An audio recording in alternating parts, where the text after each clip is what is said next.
Cheryl here from the Rogers Revue. If you don't recognize me, I'm usually behind the camera taking photos, but given that it's a new year, I'm going to try something new. Something's been on my mind and I want to talk about it. It's been 2 weeks since the latest video game adaptation, The Last of Us, came out on HBO Max and has taken over the internet. On the one hand, some people have been super excited for this to come out and cannot wait. And then on the other hand, we have people who just plain don't care. And there's even a third group of people who are extremely wary of having one of their favorite video games ruined for them by seeing it in the form of a TV show. With all of these people that I just mentioned, I want to explore the question of, should you jump on the hype train and watch the episodes as they come out every Sunday on HBO Max? Or are you going to be one of those people to wait for the entire series to be available so that you can binge watch it on one scary weekend? Before we dive too far into The Last of Us, if you could do me a favor and take a quick look below. We are on Facebook, we are on Instagram, we are on Twitter. Also, hit the subscribe button for this channel. We at the Rogers Revue are looking forward to a new year and covering more events. And the more we get to build up our social media, the more things we get to cover. So we would greatly appreciate it. Back to the discussion. Why should you care? Why is this important? Why does it even matter whether I watch the show a day or week that it premieres? Let's take a quick stroll down memory lane to all those wonderful video game adaptations that we've had in the past, the ones that we all know and love. Mortal Kombat, Prince of Persia, Silent Hill, and the infamous Super Mario Brothers film. Did I say love earlier? Or love to hate? Hate to love? Either way you think of it, there are many attempts to adapt video games to the big screen that have horribly missed the mark. If you go down an IMDb or Rotten Tomatoes rabbit hole, you'll notice that there are big names attached to some of these adaptations. Writers, directors, actors, people who put serious effort into making these projects work. And yet, they all ended up with terrible reviews. Now, these were just ones that were at the top of my mind when I was recording this, but I'm sure you have many others that stick in your mind, maybe make your blood boil, or perhaps they might even be guilty pleasures of yours. The point is, if we, the fans, show up when things are released and show appreciation when high-quality products are available, hopefully we'll get to see more creatives who are passionate about their projects and follow the beats of the stories that we all know and love, as well as the characters from these video games. And then the end product will resonate with us and will enhance our love of the original works. So back to the show. We have 2 episodes so far of The Last of Us, and I have to say that there are quite a few things that stick out in my mind. Number 1 is the production quality. HBO is well known for the quality of its content, and they have put some serious money into their past shows, and clearly they have thrown a lot of money into this one. And it pays off. We're talking set design, action choreographers, graphics, and special effects.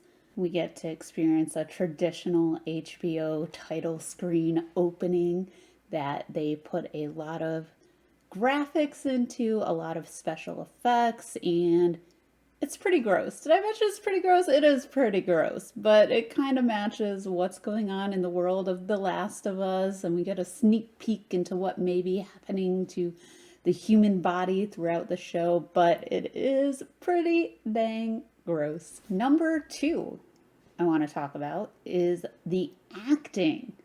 They did a wonderful job in casting the roles of the main characters, the side characters, the people who are just there for a little while, all add to this adaptation and pulls you into the world where this is occurring. You've got Pedro Pascal, who is cast as Joel.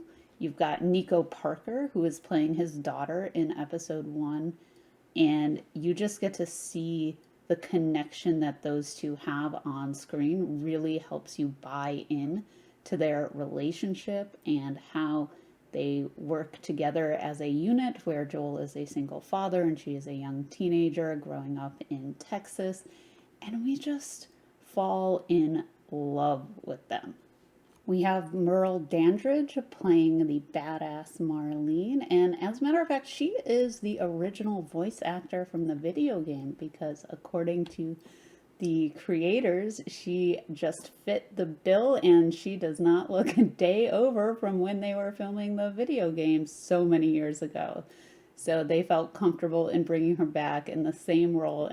Bella Ramsey is introduced in episode 1 as Ellie, and it is such an interesting difference between what you saw from Nico Parker and her take on Sarah, and how she was a young girl growing up in America, and then how we have 20 years later, we've got Bella Ramsey playing Ellie, that is a completely different world that they grew up in, and how that has affected their personality and how they view the world. I don't want to get into spoilers here. There are a lot more really great actors, actresses in the series. I highly recommend just watch it for yourself, see if they live up to your expectations. We're going to move on to point number 3 here, which is adapting the original story from the video game that everyone knows and loves and bringing it to a new medium for the television show.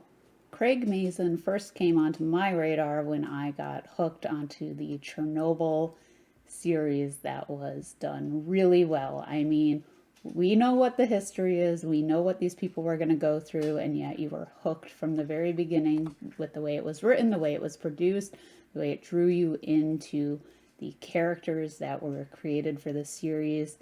There had been previous attempts to bring The Last of Us to either the big screen as a film or other TV show adaptations, and it just fell through. But when I heard that Craig Mazin was involved with this, I actually had high hopes for this. I haven't played the games myself because I am very much a scaredy cat. In fact, there's one scene in episode 1 that I really was not expecting. When it came on screen, my reaction scared my cat, who was sitting next to me on the floor, and she just like jumped up and went whoosh out of the room because I was unexpectedly reacted to what was shown on the screen. Back to the actual show and not my scarediness of horror film, horror TV shows, and horror video games. Let's move away from that path and reel us back to what we want to talk about. So there were some decisions made by the creatives associated with this project to tweak things a little bit from the video game, and in my opinion, it has worked out in their favor.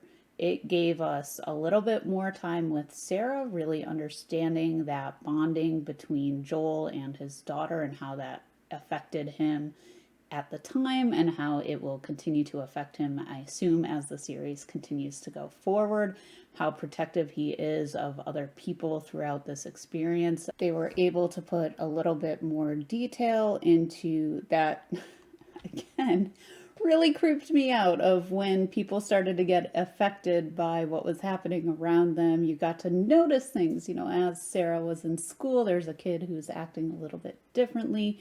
And you've got the neighbor who is very elderly and needs a lot of care and can't really move much, starts to shift around and act very strange, and how the dog reacts. So it really put you into the show, where even though I knew what was coming, I started to get more tense as time went on. I'm like, oh my God, holding on to the seat of my chair. When is this going to break out? What's going to happen? I know it should be happening soon. Jump forward 20 years, they were also able to really put the viewers in the shoes of the people who were living this life that was under this military control of Fedra, and what that really looks like.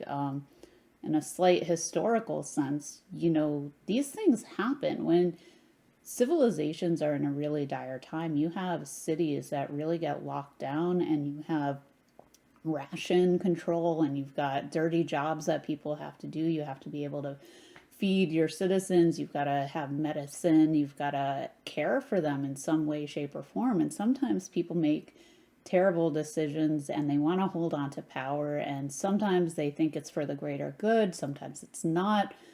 who knows? But in this situation, it is very interesting to see how Joel has survived, what he's willing to do, what he may continue to do in order to keep himself alive as well as the people that he truly cares about. To answer the question, yes, please go and watch these episodes as they become available on Sunday nights.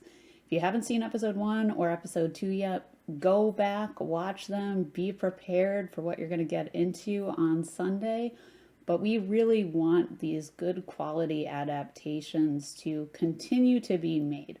We don't want to go back to the old way of doing things where we get really crappy TV shows, really crappy movies based on video games that we know and love. At the time of this recording, only 2 episodes have been out, so we'll see if my enthusiasm for the show continues on for the entire season or if it takes the left turn. Either way, I'm going to be watching every single episode. Before you leave, take a look. See the Rogers Revue. We're on Facebook, Instagram, Twitter. Hit the subscribe button here. Hit the like button. Anything that can help us cover more events, more things that we want to do, we would greatly appreciate it. And if you have a differing opinion, we definitely want to hear that too. Leave a comment after the video is done. Tell us about your feelings on The Last of Us episodes 1, episode 2. Try not to spoil things too much for anyone else who hasn't seen it yet. We look forward to covering more things in this new year. We will see you then. Bye.